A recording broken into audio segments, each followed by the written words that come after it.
Mr. Thomas, whenever you're ready. All right. Good evening, everyone. So we're starting right at 6 o'clock because we respect your time, and we pretty much will take up the hour. If we can get done sooner, then we will do our best. But it kind of at the end depends on how much you guys have in terms of questions. So a few housekeeping things. I would appreciate, Mr. Wilson would appreciate if you left your microphones off for the time being. If you have any questions, go ahead and throw those in the chat box or hold them till the end. And then one of us, Mr. Wilson or I, will address those questions and do what we can from there. So with that said, I welcome you guys. My name is Aaron Thomas. I am the coordinator for the Scholars Program. And this guy, well, on my screen, this guy right here, that is Mr. Wilson. He is the counselor over the program. And together about 6 years ago, about 6 years ago, we put this program together.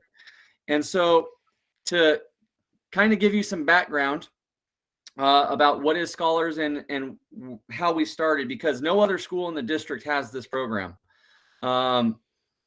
Eisenhower has something that they call like an honors program, and I'm not truly sure about Rialto, but we are the only ones that have quote unquote a Scholars program, and this is unique to us.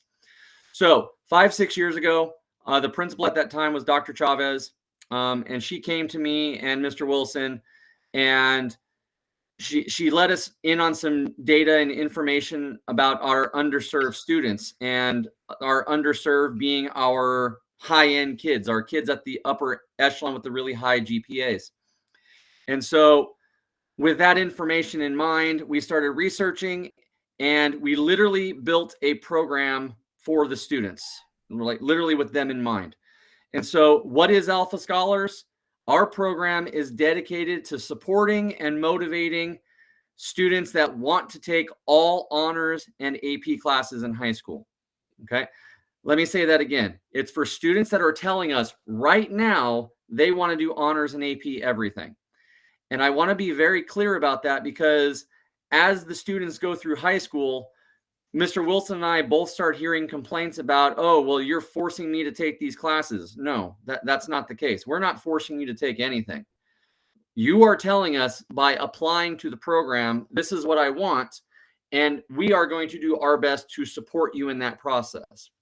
Now, that's not to say that non-alpha students aren't supported, but not all students are taking all honors and AP courses. So that's why, we built this program with that in mind. Now, some of the secondary goals of Scholars is to not only support the about top 2 to 5% of students, but to also help encourage and motivate them and expose them to opportunities that they may not knew existed. We have certain things going on with college applications. We have things going on with scholarships, with certain high-end programs that the average honors and AP student may not qualify for. Okay. But that's what Alpha Scholars is all about. Mr. Wilson, did you want to add anything to that? No, I'll wait till my slides. I think that's good. Okay. All right. So the benefits of the program. Why should you apply?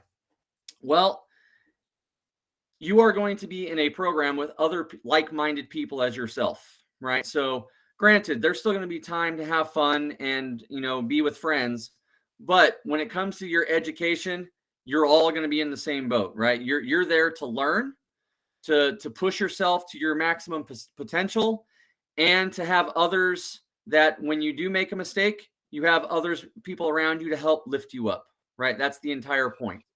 Now, to some people that may seem like a bad thing, because in this program, we do put the students together.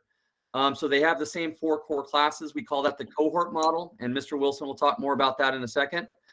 But that's actually one of our saving graces, right? It's a downside in the beginning, but as students get to know each other, it's one of the best things we have, right? Is that the students are doing this together.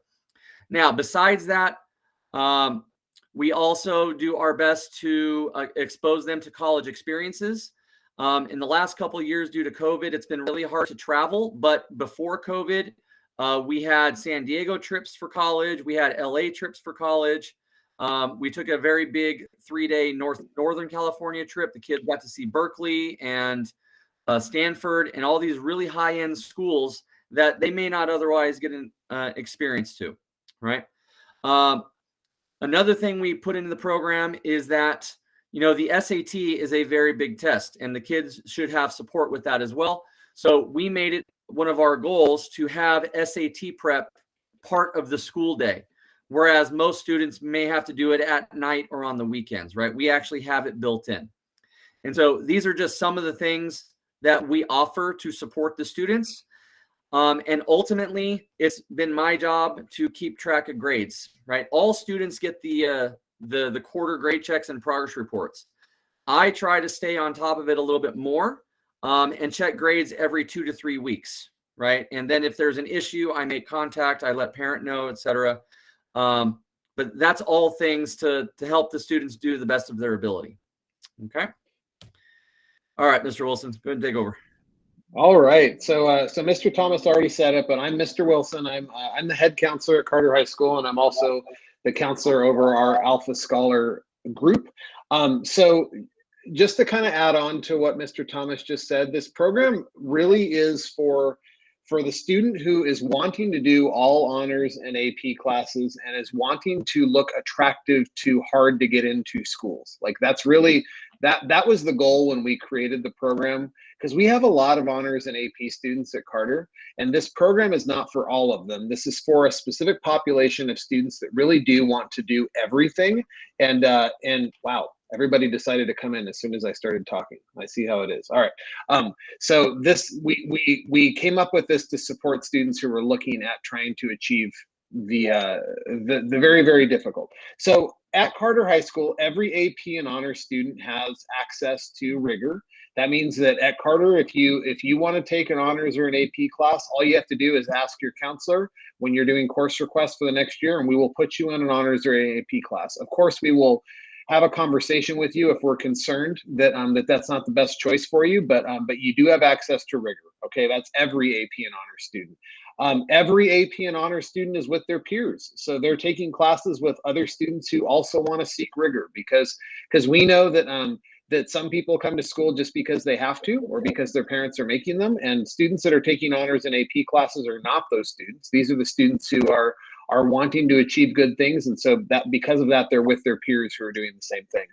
Also, every honors and AP student gets weighted GPAs. So in Rialto Unified, if you take an honors class or an AP class, your GPA is weighted. What that means is if you get an A in an honors or an AP class, it counts as a 5.0 and not a 4.0. So that is how people graduate with these just crazy GPAs that are over a 4.0, because if everything was worth a 4.0, that's not possible. But our valedictorian last year, who was an Alpha Scholar, had a 4.86, I think it was, which is just a crazy GPA, and that's all because of taking all those AP and classes that are weighted. Okay. Also, every AP and honor student is going to end up having classes on their transcript that look attractive to colleges. So when colleges are trying to figure out whether or not they want to accept your student into their institution, they're going to look at grades first. Then they're going to look at rigor. What classes did they take that proved that they are ready for college and ready for academic rigor that they're going to see in college? And then the third thing they're going to look at is what else they were doing besides just school. So every AP and honor student at Carter is going to have access to all of these things. I will tell you, as I just mentioned, that this program is not for everybody. It's for the students who really want to do everything. We have in the current freshman class, we have roughly 130 students that are taking honors classes. In our current Alpha Scholars cohort for 9th grade, there are 34 students. So we really are looking for those students who want to do everything and who aren't going to be broken by doing that, because we're not trying to break your students. That's really, really important, and we're being serious about that. All right, give me the next slide there, Mr. Thomas. Okay, so why Alpha Scholars? So in addition to everything I just mentioned, what the Alpha Scholars have is they have our cohort model. So the cohort model, which Mr. Thomas mentioned, is that all of our Alpha Scholars are in the same core classes together. And because they are cohorted together in that group, they're going to learn how to network. which is super important for success in college and beyond, you know, learning how to use their community and learning how to get along and communicate. Secondly, they're not alone, they're working together. Like they're not just with their peers, but they're also with their peers that have a common goal of trying to do everything that that we have at Carter, you know, which is super, super rigorous. The cohort teachers collaborate. So that means that because they're all with the same core group of teachers, those teachers can collaborate and work together. And because of that, there's room for innovation and creativity in the core curriculum that wouldn't always be possible if the teachers didn't all have the same students. So that's what the Alpha Scholars have in addition, is that cohort model. And like Mr. Thomas said, it really does work. I think for some students, it doesn't seem attractive to be with the same group of students for 4 classes their freshman year. But I will tell you, it really has proven to be a powerful thing. That academic community I would say it's most of what this program is about, is them being able to be a community together. And then also, guys, our 4-year plan, when we built it, has room for an elective pathway. And we did that specifically because if your student is trying to go to a college that is difficult to get into, so some of those prestigious schools, there's the myth that everybody thinks that they're looking for well-rounded students. They are not looking for well-rounded students. They are looking for students who are really good at school and then really good at something else. And for the most part, they're looking for students who are really good at like one other thing. So students that have like this like passion that they've been able to sink their teeth into and do something impressive. And so with that knowledge, when we created the Alpha Scholars program and designed the 4-year pathway, we really were looking for a way to build in this elective pathway that would allow students to take classes that were somehow grouped together over their 4-year journey to help them really get passionate about something. And that elective pathway does not need to be directly connected to what they want to do someday. It just needs to be something that they're excited about. So I think the next slide has our 4-year plan. Yeah. So this is just a general 4-year plan. The courses that are in green will show you guys what our cohort classes are. So these are all the classes that the students are in together. So as a 9th grader, our Alpha Scholar students are in English, math, AP Human Geography, which is their first social studies class, and then Living Earth, which is biology. So they're in English, math, science, and history together, those 4 core classes. They're all starting their foreign language, and then they have room for their elective pathway, and then they're in PE 9. Okay, so this is probably a good space a good spot in our presentation to note that there will be times in 9th and 11th grade and 12th grade where your student has a 0 period. So the reason we built the 0 period into their plan was specifically to make room for that elective pathway, because all of our freshmen in Rialto Unified, because of state requirements, have to take PE in their schedule. And so we really, really, really wanted to make sure that our Alpha Scholars were able to take an elective pathway that they were excited about. So you'll notice with our elective pathways that we've listed there, and by the way, this is not an exhaustive list. We just kind of put some of the big ones in here to give you an idea of what this looks like. The goal is for your student to choose something that they're going to be excited to do for 4 years so they can get really good at it. So by the time they're seniors, they've hopefully done something amazing within that pathway that they're going to be able to write about and share about when they're doing their college applications. So you'll notice that if a student is doing ASB, they would be doing ASB for 4 years. If they're doing speech and debate, they would be doing speech and debate for 4 years. If they're doing MESA, which is our like competitive science class, they'd be doing it for 4 years. If they're doing band, same kind of thing. Are there some choices within those pathways? Absolutely. And I, as a counselor, I can get really creative with your student. Like if your student is really excited about a couple classes, but they don't really understand how that's going to connect across 4 years, I can definitely do that. What we don't want to happen with our elective pathway is we don't want it to become something where a student is just taking a completely different elective every year, because that really wasn't the goal when we built it. The goal was, again, to try and get them something that they were going to be super passionate about and that they could have a depth of experience in that one thing.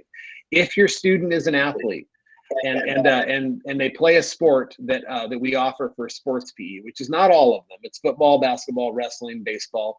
But if that is something that they do, they can absolutely have that be their elective pathway. So that's just kind of what our 4-year plan looks like in general. And then the 0 period for 11th and 12th grade is really about that piece that Mr. Thomas already mentioned, where the students are able to do SAT prep, college research, college applications, getting help with financial aid stuff. That's where we build all of that in.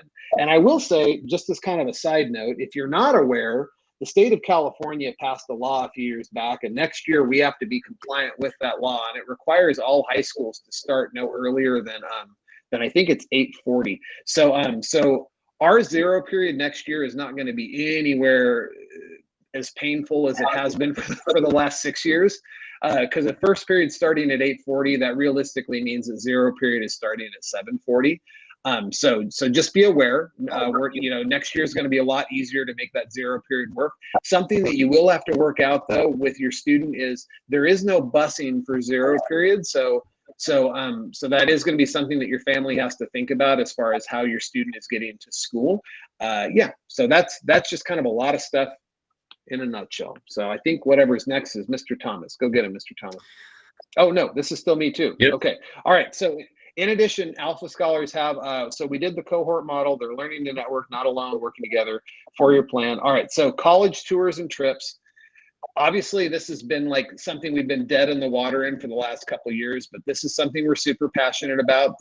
Just so you know what our college tours and trips look like, our freshman class goes to UCLA and USC. So we do a day trip to LA and do those two heavy hitting schools. Sophomore, we do a San Diego overnight trip where we go and hit some of the big schools in San Diego. And then junior year, we go up to Northern California and we do I think it's a 3-night trip, and we hit a bunch of schools up in the NorCal area. So that's what we do as far as college tours and trips, and that's something that our school has supported us with as far as helping us pay for all of that. And we're really looking forward. I'm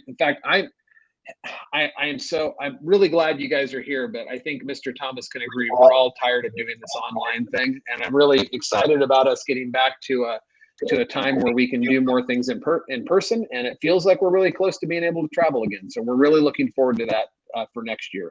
On top of that, we do SAT prep. If you're following what's going on with colleges in the last couple of years, the SAT really has changed. The SAT is not something that most schools are requiring anymore for entrance. However, if students are wanting to go to get into very hard to get into schools and they do really well on the SAT, it's another data point that they can use to look attractive. And so we do plan to keep doing SAT prep and to keep encouraging our students to take the SAT, because it can only help, it can't hurt. And then lastly, we do a lot of college research as far as helping your student realize what schools are going to be a good fit for them, so that when it comes time for their senior year, that they are ready to apply and they know what their list looks like. So those are all of our benefits of what we do in Alpha Scholars. Thank you, Mr. Wilson. All right. Welcome. So I'm a mathematician. I'm actually their freshman and sophomore year math teacher as well. I don't just coordinate the program. I'm also a teacher. So when we make this presentation, we always try to give you guys some data to at least compare, so that you know how these kiddos are doing compared to, say, the average student or even the average honor student. So I just pulled these numbers about an hour ago.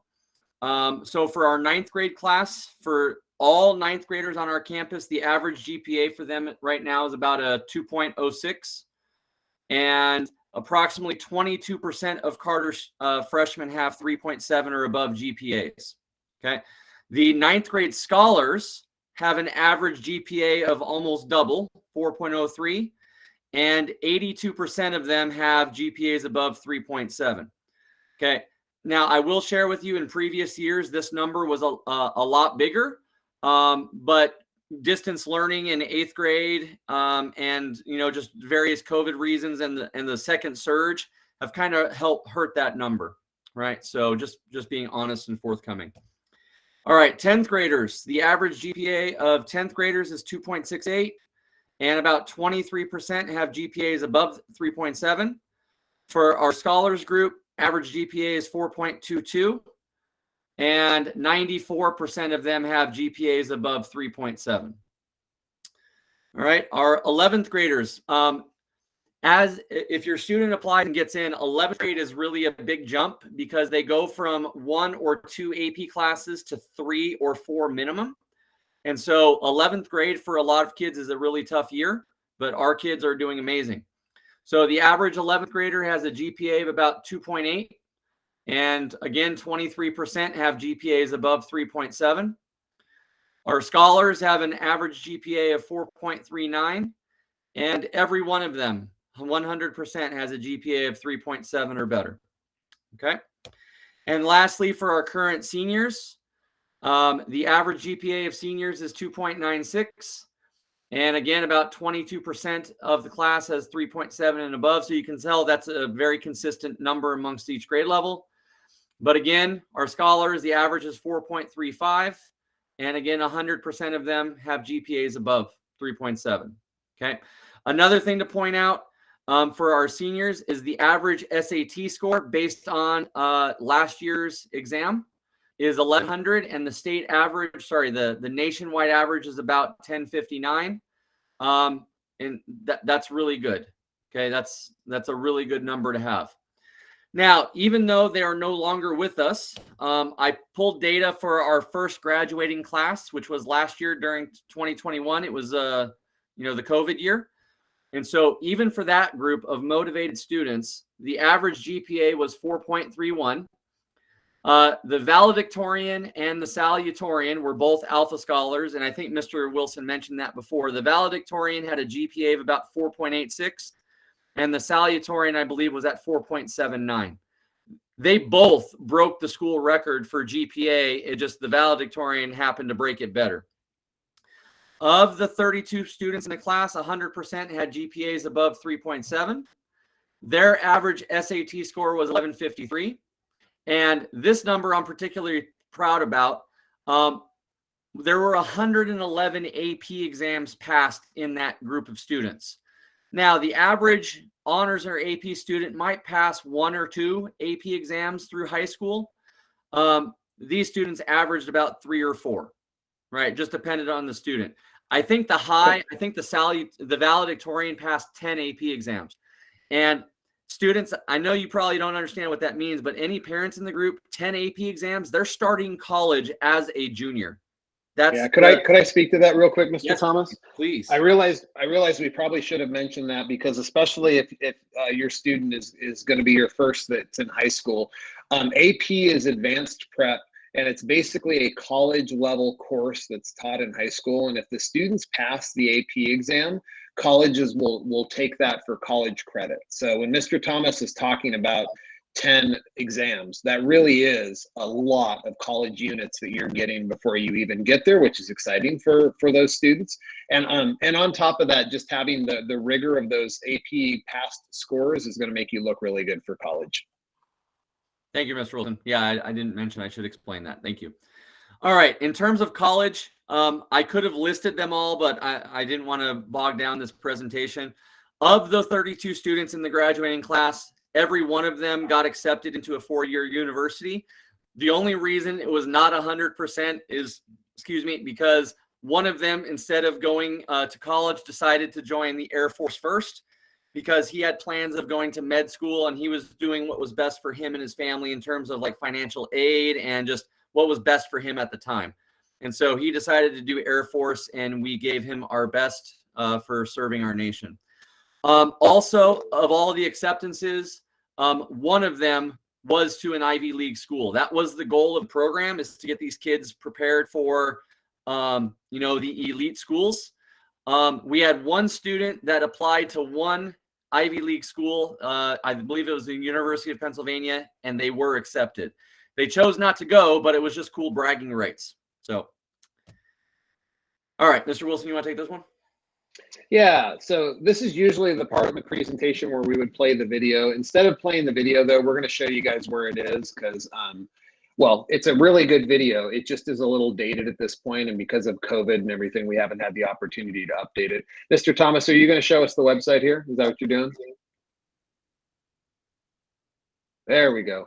All right, so what we'd like to show you guys real quick is just kind of how to navigate around so that you know where to check out our program if you haven't already, and to find the video and the application. So if you're on our school website, you want to go to the drop down under students, and then under students you'll see Alpha Scholars there. So if you click on Alpha Scholars, That'll bring you here. So the About page that you're on right when you go there is just going to tell you about the program. The FAQs are some of our, but actually let's stay on the About. If you scroll down a little bit, we made a video a couple of years back that was our seniors that graduated last year just talking about what they liked about the program. We did not script it. We did not tell them what to say. It is absolutely worth watching. And I think that all of them felt the same way when they graduated. We're looking forward to updating it with some current voices. But I would definitely watch that if you want to hear from a student's perspective why they like the program. The course sequence that we showed you before, which is the 4-year plan, is right there. So if you want to look at it again, it tells you all about the elective pathway and what we're doing with our 4-year plan. And then if you decide that you would like to apply for the program, all of that is on our website. So if you click where it says application and scroll down, the applications are due April 1st. So you still have plenty of time, a month as of today. And basically, can you scroll up a little bit, Mr. Thomas? You're going a little too fast for me there. I'm sorry. So before you begin the online application, you're going to want to make sure that you have everything you need, because once you begin the application, you'll have to complete it in one sitting. It's a Google form, so you can't just fill out half of it and then come back to it later like a college application. So you're going to want to make sure you have everything. What you're going to need is to apply for the program.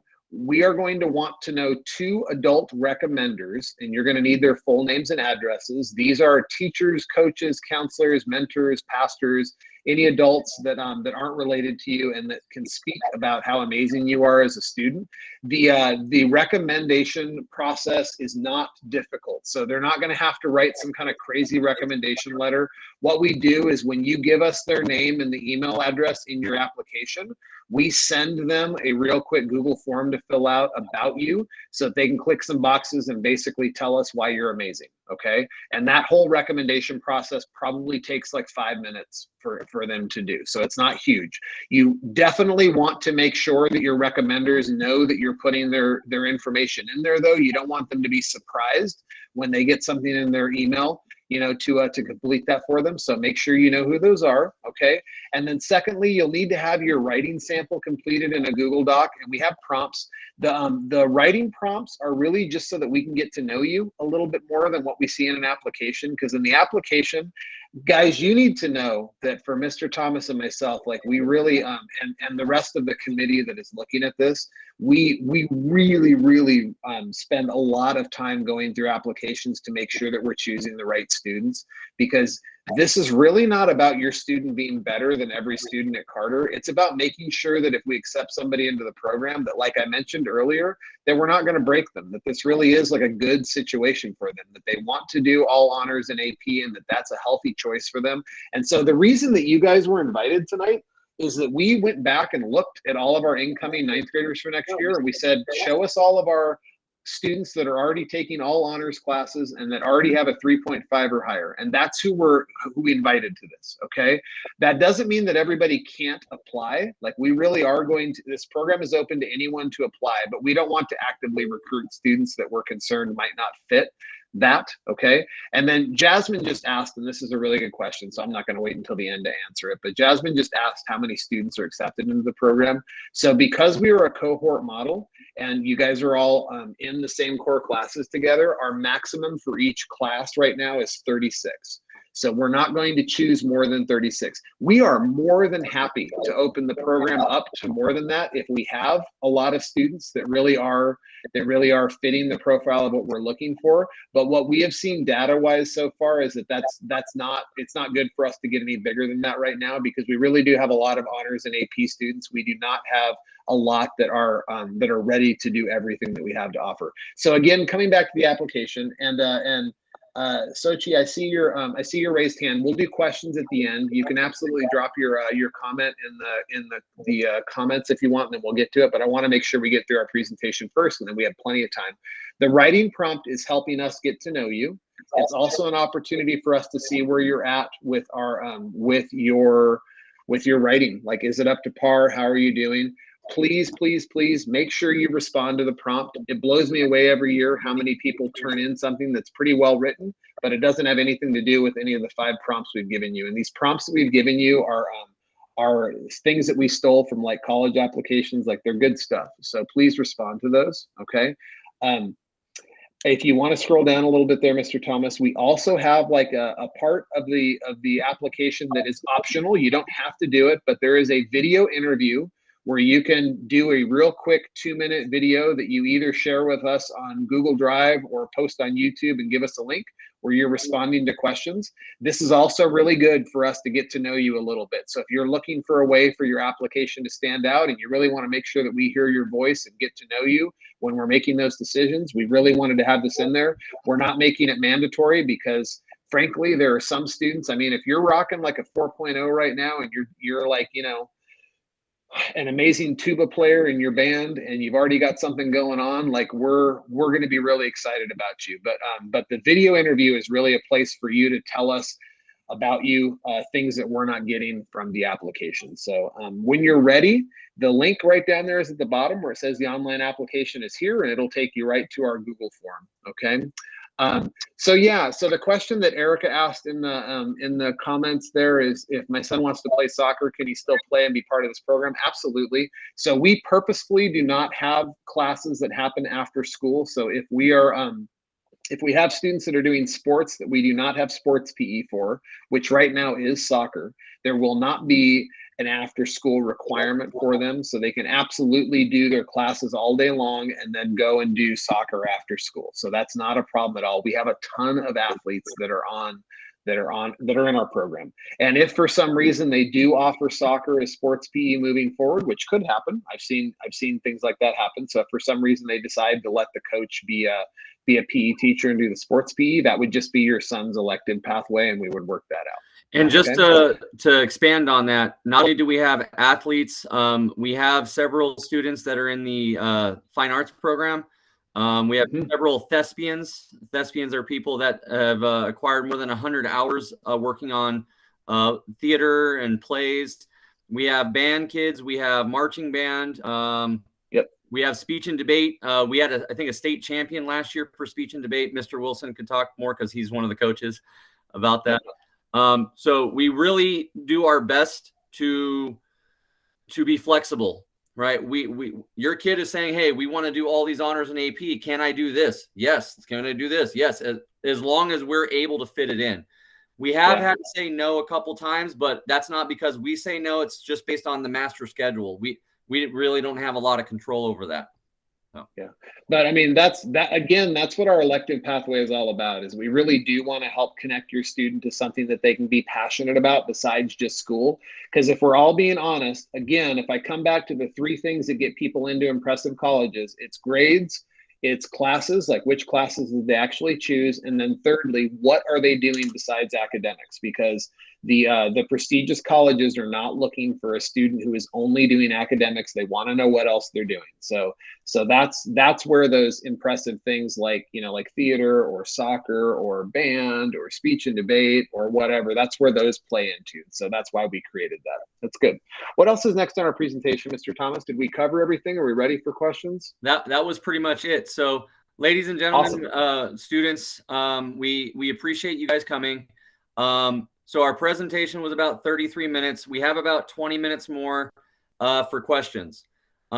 Usually, you know, when we do this in person, we get about 15, 20 minutes of questions. And then even after we say we're done, we still get another 15 or 20 minutes of people standing in line asking us individual things. So now's the time.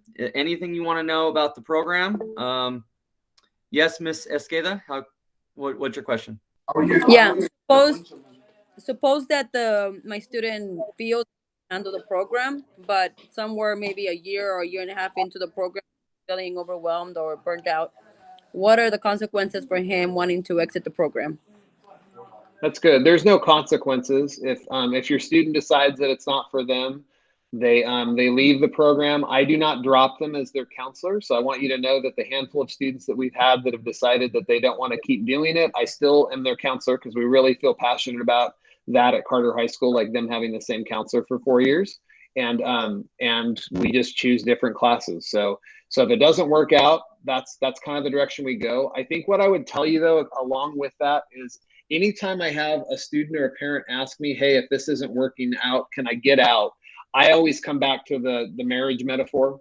We shouldn't be going into getting married with the idea that we can just have a divorce and get out of it if it doesn't work out. So, but we all know that's there. Like, we know it's a possibility, but that's not the goal. Like, we definitely don't want, students to just try it out and see what happens. Like, we really do want people to be like, hey, this is something I want to commit to. I'm really passionate about this. But absolutely, if it's not working out in a couple of years, it's not like there's going to be any huge consequences or some kind of, walk of shame or something. We'll take them out, and we'll still keep working with them and moving with them. Our goal is, as part of the program, these students are doing the most rigorous course load we have.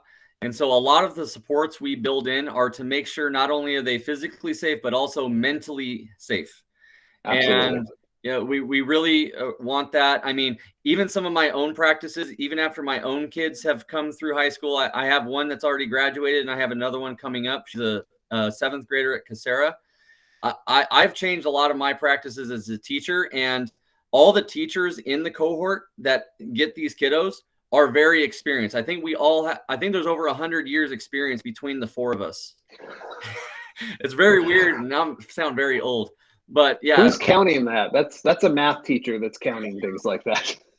Yeah, we really want these kids to succeed. And so, even freshman year, we talk with them about study habits, because let's be real, in middle school, a lot of these kiddos probably don't have to study very much. They come home, you ask them, do you have homework? No, I did it all at school because I'm awesome. Yeah. Right. We really have a transition period to 9th grade. Right. Yeah. And if you remember the data points I was showing you guys, that first grade level, that's why it's a little bit lower, because some of those students need that transition year. And so we talk about GPA study habits. We talk about, bedtime and sleep habits. That is a big deal.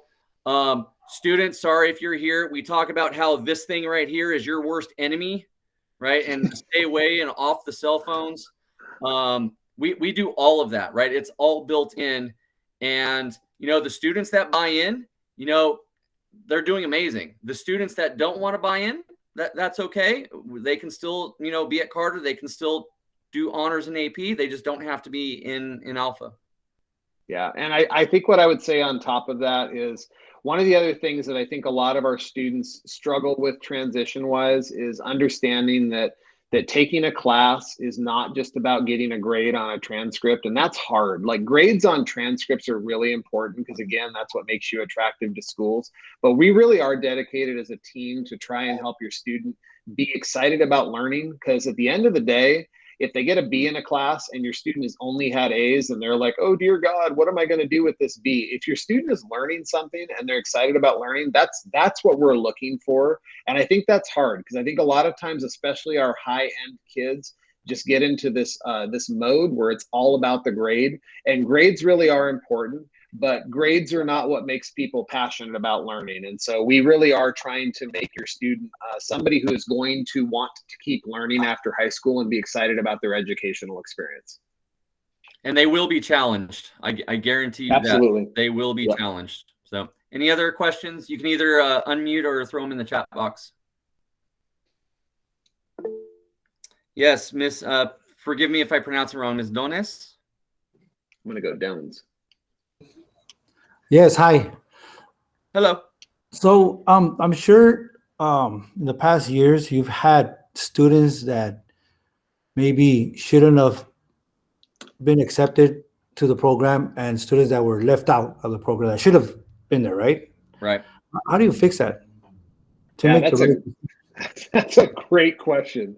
Because if we're all being honest, there's still people in charge of this thing, and we can only do so much. So what we do is we purposefully do not fill the cohort when we are doing our initial selections in May, because we want to make sure that we leave room for interdistrict transfers, like people that are coming in at the beginning of their freshman year that we did not expect to come in because they're coming from another school. So we leave a little bit of room for them.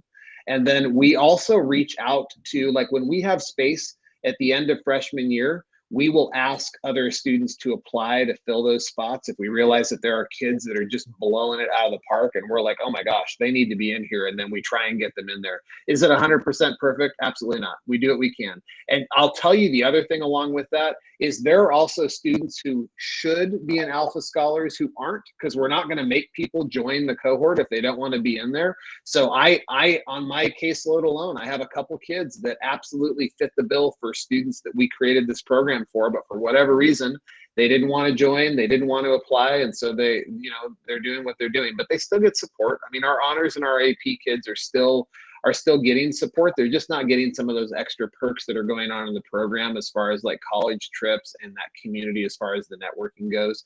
But yeah, we do our best to accommodate that. I'm not going to lie though, we're not perfect, but over the years, I feel like we've honed our recruiting down to a pretty good science. Like we're pretty good at looking at, applications and transcripts and being able to predict. Do we make errors sometimes? Absolutely. I'm going to say I don't think we've broken anybody yet, which I feel really good about, because I mean, we've definitely had some students leave that realize that they probably shouldn't be doing all of this, and that's all good. And I'm all about not shaming kids. If they realize that this isn't something they should be doing, then we move them into the AP and honors classes that they do want to do. Because in high school, if we didn't say this, let me just say it, but you don't have to do all honors and AP. You can pick and choose. And again, this program is looking for those students that are planning on doing everything. They're just like, I want to do everything. I don't want to pick and choose. So I hope that answers your question, but that's a great question. Mr. Thomas, did you want to add anything to that? No, you covered it all. I mean, we try to, the way the program is built, the way we recruit is we sent it out to students that are all taking all honors and AP already, or all honors in 8th grade. And so anybody can apply, but where we worry is when we get a student that applies, but they've taken no honors classes. Like we've had that happen before. Let's say a kid applies, they have a 3.8 GPA in 8th grade, but their transcript shows no honors and their grades are A's and B's. It's like, it's a fine line. Do we want to take that student? Of course we do. We consider them, but it's with everything else we have to link with.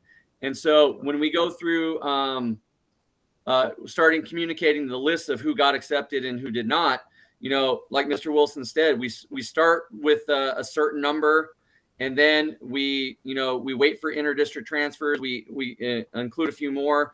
And then by the end, before school starts, that's how we have our cohort. Okay. Right. But yeah, we do the best we can. I'll be honest with you though. In the 5 years that we've done this, I've never had a student come back to me afterwards and say, hey, you didn't accept me. Look what I've done now. I truly wish that has happened, right? Because that means, they've succeeded. But again, this group of kids is saying they want to do it all.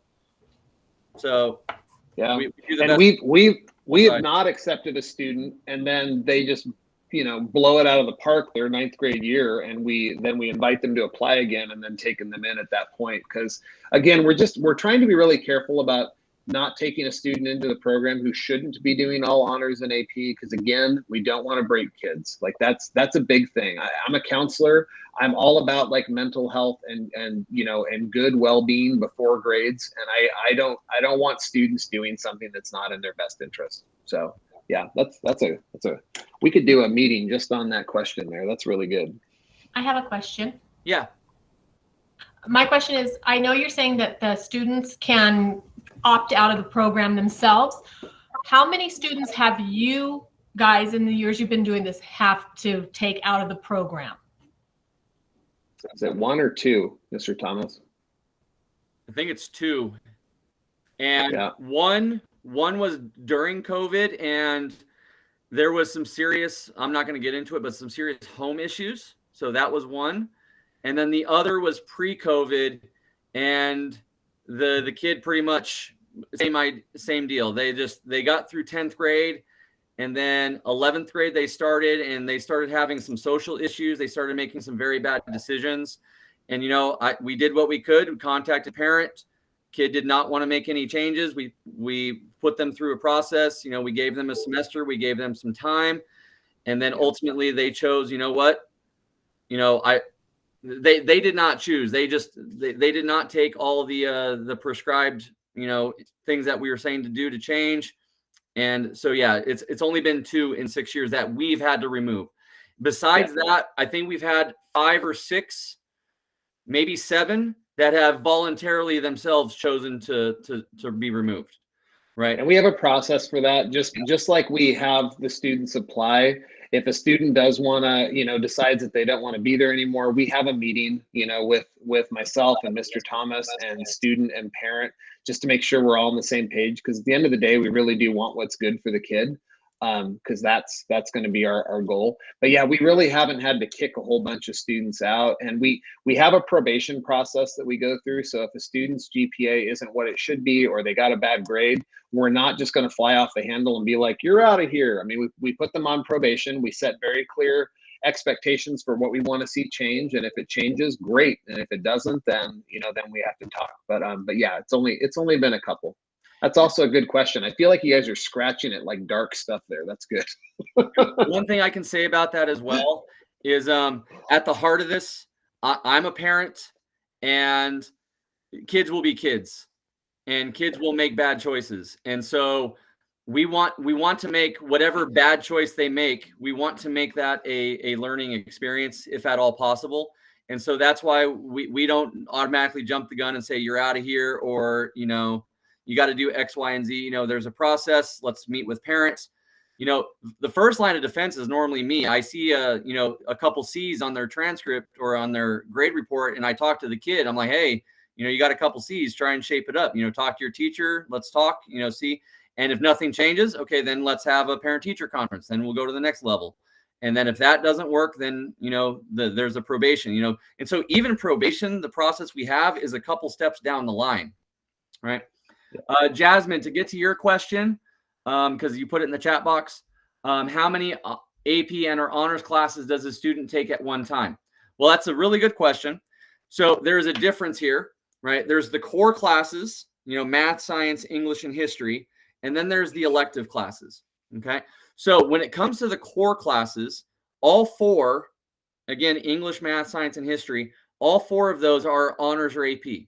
And so freshman year, it's 3 honors and 1 AP. Sophomore year is the same. It's 3 honors and 1 AP. Junior year, it depends. Okay. It could be 3 AP classes, or it could be 4. And that depends on your choice for math and how you're doing for math. Okay. Right. But now the other side of the picture is the elective classes. We don't have any honors elective classes, but depending on your proficiency in a foreign language, say like Spanish, you could take an AP Spanish class freshman or sophomore year.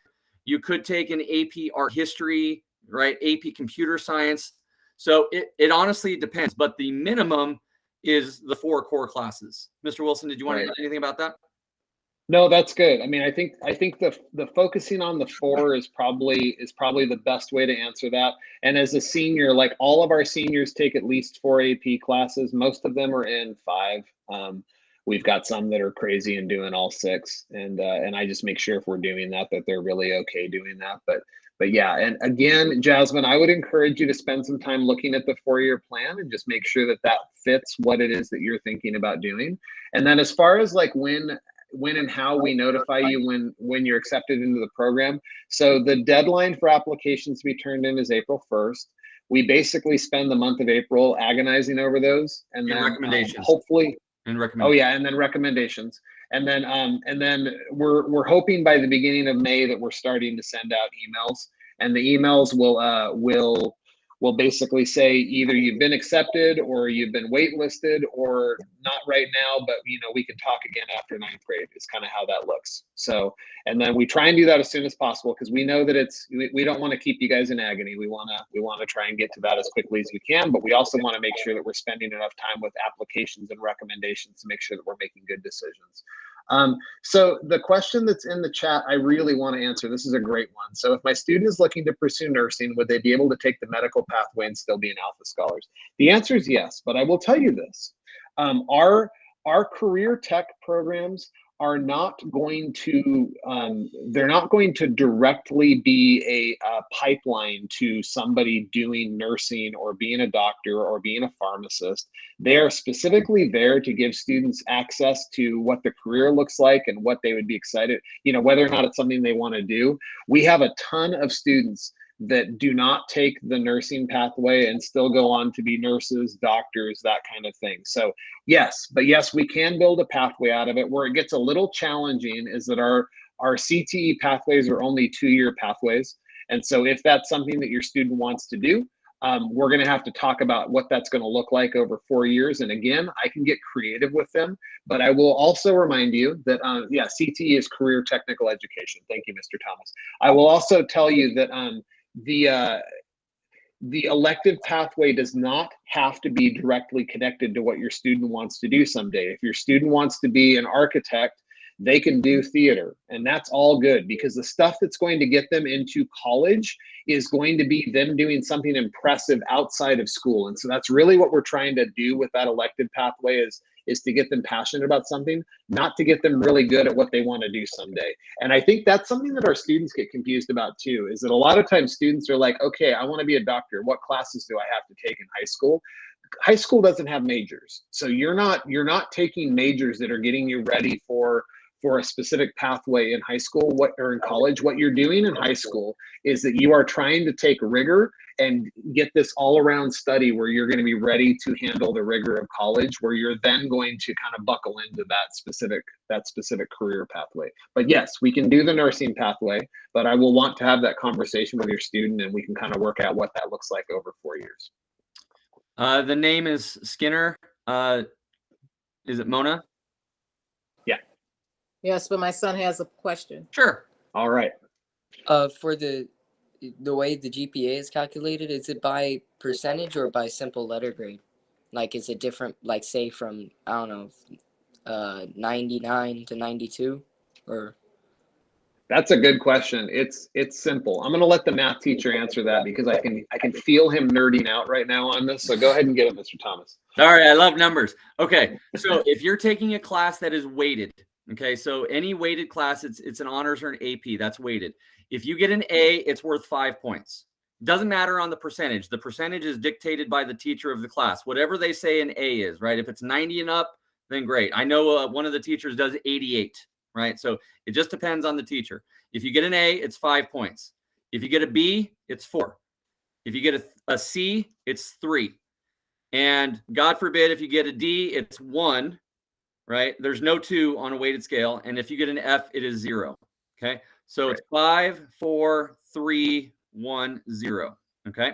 So simple grades. And I will tell you that we don't do pluses and minuses. So that's something to realize with Rialto Unified. An A is an A is an A is an A. There's no A minus, there's no A plus. And so it just is super simple. And then for regular classes, so classes that are not honors or AP, an A is worth 4 points, a B is worth 3, a C is then worth 2, and then a D and F are still 1 and 0. Okay. Okay, thank you. You're very welcome. Yeah. Yes, Ms. Garcia. I just was wondering, I had to jump on about 30 minutes late. You guys are recording this, and where can I find that recording? That's Mr. That's good. Wilson's As soon as we're done, what we're going to do is I'll throw this up on YouTube, and then we'll put the link in our Alpha Scholars page. So in the About section on the Alpha Scholars page, we'll just put it in there so you can get caught up. You're welcome. Anyone else?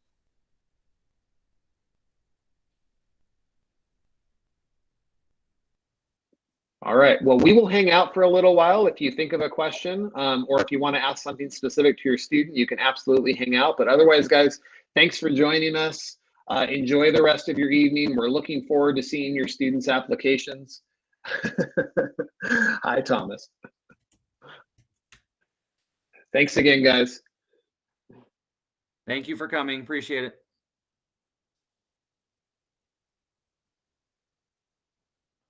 Is there any other questions specific to a student that